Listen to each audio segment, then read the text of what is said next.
à force de se taire. Crier, c'était son arme. Pas pour se faire comprendre, mais pour dominer, pour faire peur, pour te faire sentir petite, idiote, coupable. Et toi, tu te taisais.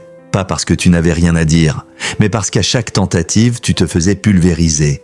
Parce qu'un mot de travers suffisait pour déclencher l'orage.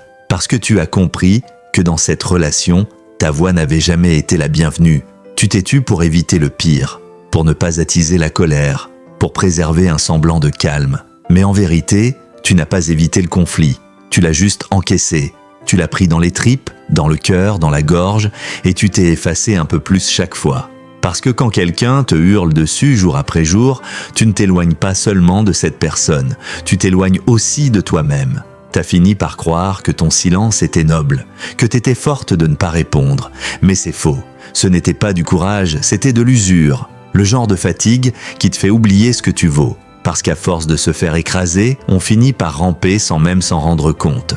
Tu ne t'es pas protégé, tu t'es trahi, tu t'es laissé convaincre que ton calme valait moins que sa fureur. Et pendant qu'il ou elle hurlait, toi tu te taisais.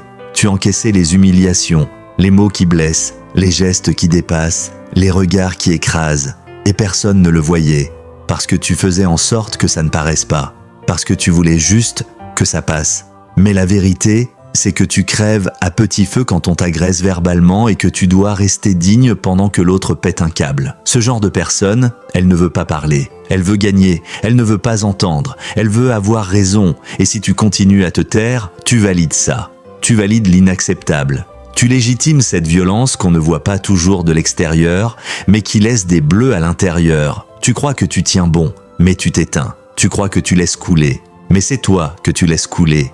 Et un jour, t'es juste plus là.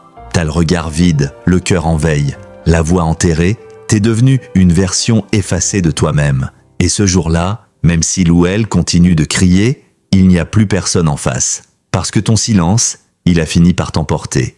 Et personne ne t'a entendu partir. À force de se taire, on disparaît, pas d'un coup, mais lentement. Et c'est souvent ce que le bourreau voulait depuis le début, ton silence, ta soumission, ta disparition.